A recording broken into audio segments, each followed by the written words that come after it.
경기 침체가 온다. 그러면 아무리 저평가된 지역도요, 또 떨어질 겁니다. 또 떨어질 거예요. 근데 이 떨어지는 기간이 짧을 거라는 거죠. 짧게는 3, 4개월, 조금 길어도 6, 7개월이면 금방 또 회복을 할 겁니다. 앞으로는 정말 지방의 대전성 시대가 시작이 이미 되었고 앞으로 훨씬 더 상승이 커질 거예요.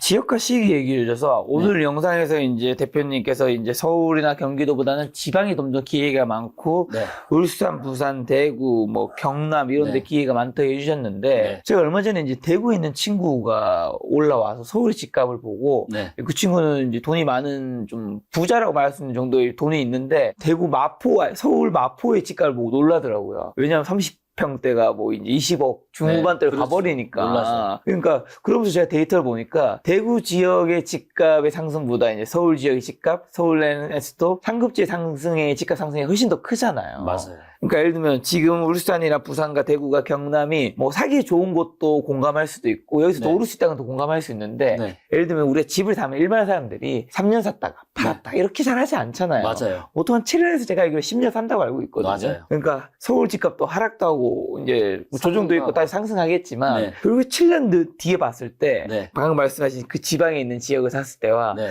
서울에 있는 지역을 샀을 때 네. 집값 상승은 어떻게 더 클 수 있을까 그런 질문도 하나 드리고 싶네요. 저는 지방이 앞으로는 더 클 거다라고 앞으로는? 생각합니다. 자, 왜냐면 이거를 제가 명확한 데이터로 제가 보여드릴게요. 네. 최근 2년 동안에 인구 10만 이상 지역인 시군구의 상승률 순입니다. 1등부터 10등까지가 다 누구예요? 서울. 다 서울입니다. 심지어 강남 3구네요. 네, 강남 3구 정확하게. 근데 상승률이 몇 프로예요? 33, 38, 41. 네. 2년 동안. 커 보여요? 작아 보여요? 엄청 크죠. 엄청 커요? 금액도 큰데. 아, 그래요? 아닌가요? 저는 그렇게 커 보이지 않습니다. 왜요? 상승이 그렇게 큰 게 아니에요. 자, 보세요. 1등부터 20등까지가요. 20등이 12%밖에 안 됩니다. 1등도 40%밖에 안 돼요. 네. 자, 근데 불과 몇 년 전을 보시면 2020년, 22년에는 안산시 상록구 95%, 오산 와. 89%, 양주 82%, 20등도 62%예요. 자, 여기 서울 있어요, 없어요? 서울 없어요. 자, 중요한 거는, 그러니까 몇 억이 올랐냐보다 더 중요한 건 뭐예요? 몇 퍼센트가 올랐냐죠. 자, 그러면 지금 최근에 서울의 상승률이 큰 거예요, 작은 거예요? 큰 거 아닙니다.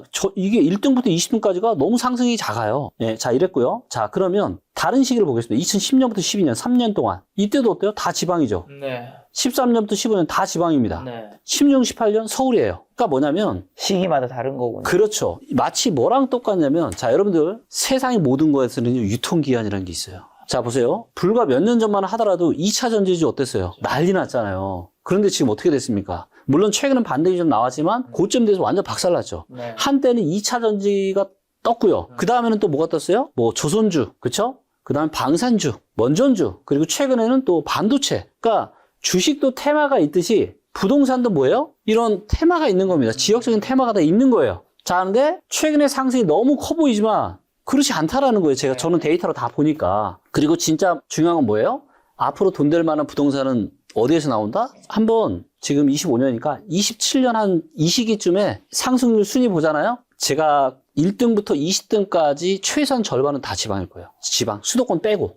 다 거의 다 지방. 네, 그래서 앞으로는 정말 지방의 대전성 시대가 시작이 이미 되었고 앞으로 훨씬 더 상승이 커질 거예요. 그래서 너무나 왜냐면 수도권은 지금 서울은 반등이 꽤 많이 나오는 동안 지방은 계속 빠졌거든요. 가격이 너무 싸요. 그런데 공급이 앞으로 너무 없어요. 지금 전세 수급이 너무 좋아요. 그래서 올라갈 수밖에 없어요. 뭐 어떤 분들은 김기현 너 지방에 뭐 집 사가지고 이런 거 얘기하느냐 이러는데 제가 그렇게 짜친 사람은 아닙니다. 예, 그게 그리고 제가 명확하게 데이터로 설명을 하고 있잖아요. 근거를. 네. 그리고 제가 2년 전부터도 김작가 TV 나와서 제가 유일하게 얘기했던 지역이 제가 다 울산? 예, 별로라고 했지만 울산. 근데 울산이 지금 제일 뜨거운 부동산 시장이에요. 전국에서 지금. 서울보다 더 뜨거운 게 울산입니다. 근데 지방은 왜 얘기를 안 하는 거예요? 뭐 얘기해봐도 조회수도 안 나오고 언론에서도 다 서울, 서초, 강남, 송파 이런 데만 얘기하니까. 하지만 뭐예요? 예, 진짜 이런 상승은 예, 이때도 보세요. 다 지방이잖아요. 엄청난 상승이 나왔다는 겁니다.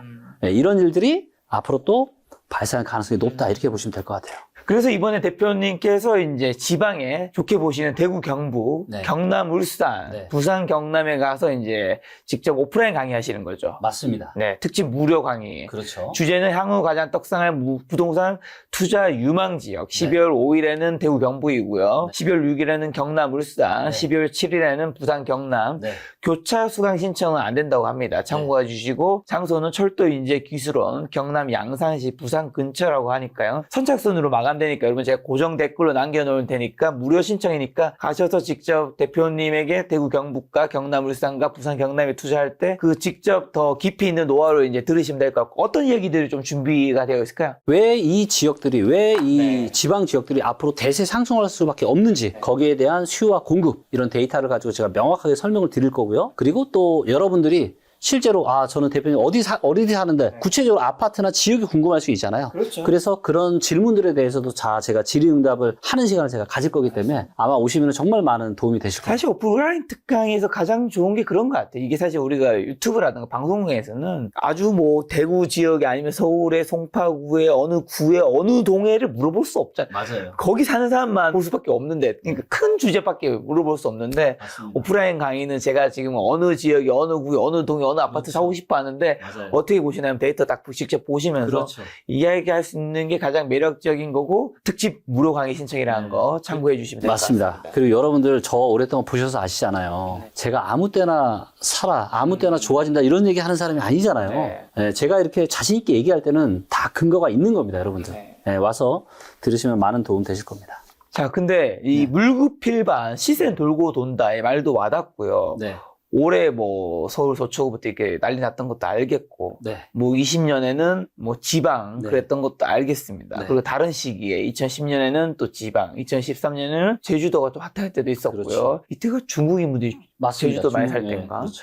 그리고 26년에는 서울 알겠는데 이게 이제 과거부터 이렇게 이제 현재로 오는 거잖아요. 네. 근데 그 과거에는 유튜브가 사실 사람들이 많이 보지 않았어요. 맞아요. 그리고 이때만 해도 똘똘한치 분위기가 전혀 아니었습니다. 그렇죠. 지금은 똘똘한치의 사람들이 인구 줄어드는 거 다 알고 있고, 뭐 서울, 그 다음에 핵심지 이렇게 다 생각하고 있단 말이죠. 네. 그래서 지방에 있는 분도 지방에 있다가 내가 집은 서울에 사놓고 싶다라는 마음이 있는데 네. 이 열망감이 있단 말이죠. 네. 하고 싶은 욕망감. 네. 그러니까 시세가 완전히 돌고 돌지는 않을 수도 있지 않을까. 어떻게 생각하세요? 그럴 수도- 냉철한 질문이지 않나요? 맞습니다. 굉장히 냉철합니다. 네. 네, 그럴 수 있는 가능성이 제로는 아니죠. 자, 근데 아까 거래량 수급 데이터 보셨죠? 네.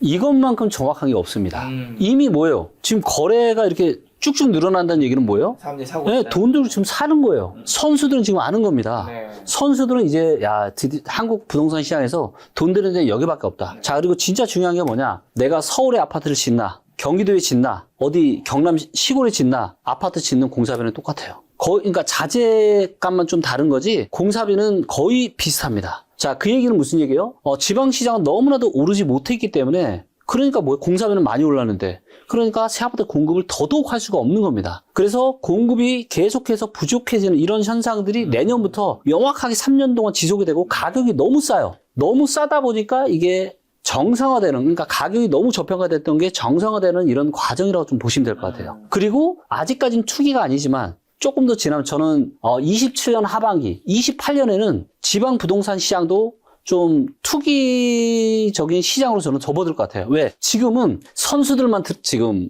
들어가고 있단 말이에요, 지금. 네. 자, 이거를 제가 또 한번 이거를 설명을 좀 드리면, 자, 모든 자산은요, 어깨가 있고요, 사이클이 있기 때문에 어깨, 허리, 무릎이 있습니다. 네. 자, 그런데 내가 주식이든 부동산이든 코인이든 언제 사야 돼요? 무릎 밑에서 사야 되겠죠. 그렇죠. 그렇죠. 무릎 밑에서 사는 거는 모두가 공감을 합니다. 자, 그런데 무릎 밑에서도 못 사요. 왠지 아세요? 두 가지 케이스가 있는데요. 떨어지는 무릎이 있고요. 올라가는 무릎이 있습니다. 자, 떨어지는 무릎에서는 왜 못 사냐? 떨어지는 무릎에서는 자, 이 전체 사이클 중에 분위기가 제일 안 좋을 때가 언제겠어요? 바로 이 떨어지는 무릎입니다. 그렇죠. 분위기가 제일 안 좋아요. 그래서 더 떨어질 것 같아서 못 삽니다. 그때 공포 분위기 엄청나죠. 그렇죠. 자, 그런데 부동산은요, 이 떨어지는 무릎에서 뭐가 붙냐? 매수자한테 좋은 조건이 붙어요. 네. 여러 가지 혜택들. 그렇죠. 할인 분양을 한다든지, 급매가 나온다든지, 뭐 여러 가지 이유로 굉장히 좋은 조건이 붙습니다. 자, 그래서, 요런 떨어지는 분위기. 근데 사람들이 또 무서워서 못 사요. 자, 그럼 이번에 바닥 찍고 올라가는 무릎을 보겠습니다. 이미 올라가는 무릎으로 보이는 지역이 부산, 그렇죠? 대구 일부 지역, 울산은 지금 이제 무릎 지나서 허리 지금 가고 있는 거고요. 나머지 광역시들은 이제 1번이나 2번 지금 진행하고 있는 거예요. 약간 지금 울산이 요쯤에, 네. 부산이 요쯤에, 그렇죠. 대구가 지금 요쯤에. 맞아요. 자, 그런데 자, 분위기가 좋아지고 있다는 얘기는 뭐예요? 이미 바닥 대비해서 5,100씩 올라 있습니다. 맞아. 그래서 또 못 삽니다. 그래서 또 못 사요. 제 친구 중에 그런 사례가 있어요. 맞아요. 자, 그래서 근데 이미 매수자한테 좋은 조건이 안 붙어 이때는. 자, 그러면 제가 우리 김 작가님한테 여쭤보겠습니다. 그러니까 1번이나 2번 둘 중에 하나에서는 무조건 사야 되는 거 공감하세요? 그렇죠. 당연하죠. 네. 무릎 밑에 사야 되니까. 자, 그러면 1번에 사시겠어요? 2번에 사시겠어요? 제 생각에는 1번보다는 2번이 훨씬 현실적인 것 같아요. 훨씬 현실적이다. 왜냐하면 1번은 내가 바닥에 대한 공포감이 있기 때문에 네. 어디까지 떨어질지 사실 모르는 거잖아요. 그렇죠. 적어도 바닥을 확인하고 사는 게 내가 뭐 5천 1억 비싸게 샀다고 생각할 수는 있지만 네. 이 공포감이 이게 여기가 지금 이미 이렇게 지어져 있으니까 이게 그렇죠. 바닥인 거 알지. 네. 더 내려갈지 어떻게 알아요? 맞아요. 그래서 2번이 벌써 지금 부산, 그 다음에 대구 일부 지역, 이런데 경남도 지금 2번이고요. 자, 그럼 뭐예요? 사야 되는데, 근데 현실적으로는 또 무서워서 못 사시는 분들이 그렇죠. 너무 많을 겁니다. 그래서 뭐예요? 나를 이끌어줄 수 있는 등대가 있어야 되는 거예요. 그게 저는 데이터라고 생각하고 있는 거고, 데이터가 무조건 정답은 아니지만, 그래도 이 데이터를 등대 삼아서 투자를 한다라면은 네. 성공할 수 있는 거죠. 그래서 이런 이유들 때문에 저도 지금 5년 반 만에 저도 부동산을 지금 다시 사기 시작했잖아요. 저도 지금 현재 올해 지금 2채 현재 매수했습니다. 어느 지역에? 지방인지만 얘기해 주세요. 지방에도 하나 있고 수도권에도 하나 있습니다. 수도권에. 예, 수도권이면 경기 쪽일 것 같네요. 맞습니다. 알겠습니다. 오늘 말씀하신 거 와중에 힌트가 있었지 않나 싶습니다. 자, 마지막으로 내년 한국 부동산 시장에 찾아올 주요 변화 투자기의 핵심 요약만 해주신다면요. 제가 감히 말씀드립니다. 10년에 한 번 올까 말까 이제 매수 기회가 왔어요. 네. 지방 부동산과 경기도 일부에 10년에 한 번 올까 말까. 자, 그런데 여기에 관건은 뭐냐? 경기 침체가 올 거냐 안 올 거냐? 자, 여러분들 많이 느끼고 계시지만 지금 우리 실생활, 실물 경제는요, 최악입니다. 자, 그런데 왜 지금 폭탄이 터지지 않았냐? 금융시장이 좋았기 때문에 폭탄이 안 터졌어요. 주식시장이 좋으니까 지금 시장은 얼어붙고 망하는 사람도 많고 연체하고 돈 못 갚는 사람도 이렇게 많은데 경매권도 이렇게 증가를 하는데 뭔가 아직 안 터졌어. 왜? 주식시장이 좋으니까. 자, 그런데 혹시라도 내년에 올해 급등했던 만큼 내년에 혹시라도 주식시장이 꽤 조정을 받고 경기 침체가 온다. 그래서 환율이 1,500원 넘고 이런다? 그러면 어떻게 되는 거예요? 아무리 저평가된 지역도요, 또 떨어질 겁니다. 또 떨어질 거예요. 근데 이 떨어지는 기간이 짧을 거라는 거죠. 짧게는 3, 4개월, 조금 길어도 6, 7개월이면 금방 또 회복을 할 겁니다. 자, 그리고 경기 침체가 발생하면 이제는 뭐예요? 10년이 아니라 20년이나 30년에 올까 말까한 엄청난 매수 기회가 되는 거예요. 그래서 내년은 저는 너무너무 다이나믹한 금융시장이나 주식시장이나 부동산 시장이나 너무나도 다이나믹한 이런 흐름들이 저는 나올 것 같고, 여기에서 나만의 흔들리지 않는 원칙을 가지고 여러분들이 이 파도를 잘만 타신다면 여러분들의 자산을 저는 굉장히 크게 키울 수 있는 너무너무 저는 좋은 시기다라고 생각합니다. 진짜 부자는 언제 나오냐? 예, 이렇게 위기가 터지면요, 그때 나오는 거예요. 지금 드린 질문은 부동산은 아니고 주식인데 이게 네. 부동산에도 폭넓게 좀 해석할 수 있는 문제인 것 같아서요. 네. 아까 우리가 영상 초반에 얘기했던 이제 AI 버블 논란을 엔비디아가 실적 발표로 이제 해소하면서 주가가 엄청 올랐잖아요. 네. 그리고 다시 바로 다음 날이에요. 맞아요. AI 다시 버블 논란이 터지면서 다시 주가가 엄청 폭락했단 말이죠. 네. 그러니까 하루 만에 엔비디아라는 회사는 사실 그대로일 텐데 그렇죠. 해석이 완전 동전 뒤집듯이 이제 앞면 뒷면 되는 거잖아요. 네. 그런 것들이 이제 부동산 시장에도 분명히 여러 가지가 있단 말이죠. 네. 이럴 때 우리가 좀 투자에 뭔가 기준점을 뉴스 나온 대로 하면 폭락했다가 네. 버블이랬다가 아니랬다가 너무 헷갈릴 것 같아요. 맞아요. 이거 좀 어떻게 우리가 기준점을 삼아야 될까?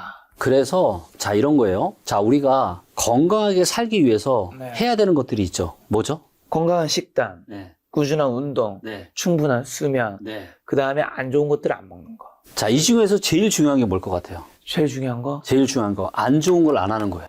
그게 가장 쉽죠. 그러니까 안 좋은 것만 안 해도 좋아지는 게 너무 많은데, 많은 사람들은 뭘 좋은 걸 하려고 하는데, 맞아. 부동산도 똑같습니다. 부동산도요. 그러니까 저는 저만의 의사결정의 원칙이 있거든요. 저는 좋은 의사결정도 중요하지만 내가 만약에 이런 의사결정을 했을 때 최악의 뭔지를 항상 생각을 합니다. 그래서 안 좋은 의사결정을 안 할 수 있게끔 저는 항상 고민을 하거든요. 네. 그래서 이런 거예요. 내년에 경기 침체가 만약에 안 온다 이렇게 생각하시는 분도 있겠죠. 근데 이런 생각을 하시고 예를 들어서 무리한 투자를 했다. 근데 혹시라도 경기 침체 오면 어떻게 되는 거예요? 인생이 날아갈 수 있는 겁니다. 그렇죠. 근데 경기 침체가 안 올 수도 있는데 올 수도 있으니까 적절하게 내가 자산 배분을 한다. 이런 분들은 문제가 없잖아요. 그래서 저는 제일 중요한 포인트는 뭐냐? 지금은 분명히 리스크가 있습니다. 여러분들 저는 정말 많이 느끼거든요. 정말 뭐 중소기업 연체율이나 사람들의 뭐 담보대출 연체율 또 최근에 제 주변에 경매당하는 사람들이 계속 늘어나고 이런 상황들을 보면서 야 이게 보통 지금 심각한 상황이 아니다. 근데 금융시장이 좋기 때문에 지금 잘 버티고 있는 건데 이게 무너지게 되면 정말 큰 위험이 지금 올 수도 있다고 저는 보고 있거든요. 그렇기 때문에 여러분들이 각자의 성향이나 각자의 세상을 바라보는 거에 그 세계관에 따라서 각자 달려볼 수 있지만 그래도 혹시나 내가 생각하는 거랑 반대 방향으로 가도 내가 큰일이 나지 않게끔 그러니까 예를 들면 저는 그 기준을 20%라고 생각하거든요. 아무리 최악의 상황이어도 그러니까 내 원금에서 80%는 보존해야 되는 거죠. 요 그림을 그려가시면서 하시는 게 저는 좋지 않을까 생각합니다. 그래서 지금은 자칫 주식이나 뭐 부동산이나 이렇게 무리하게 과감하게 베팅할 때는 저는 아니라고 생각합니다. 알겠습니다. 내년에 또 26년 새해에 또 대표님 모시고 내년 1분기에 부동산 시장 또 어떻게 변하는지 한번 들어보는 시간 가져보도록 하겠습니다. 오랜만에 손님은 김기현 대표님이었습니다. 지금까지 소중한 시간 함께 해주셔서 정말 감사합니다. 오늘도 김 작가였습니다. 고생 많으셨습니다. 네, 감사합니다.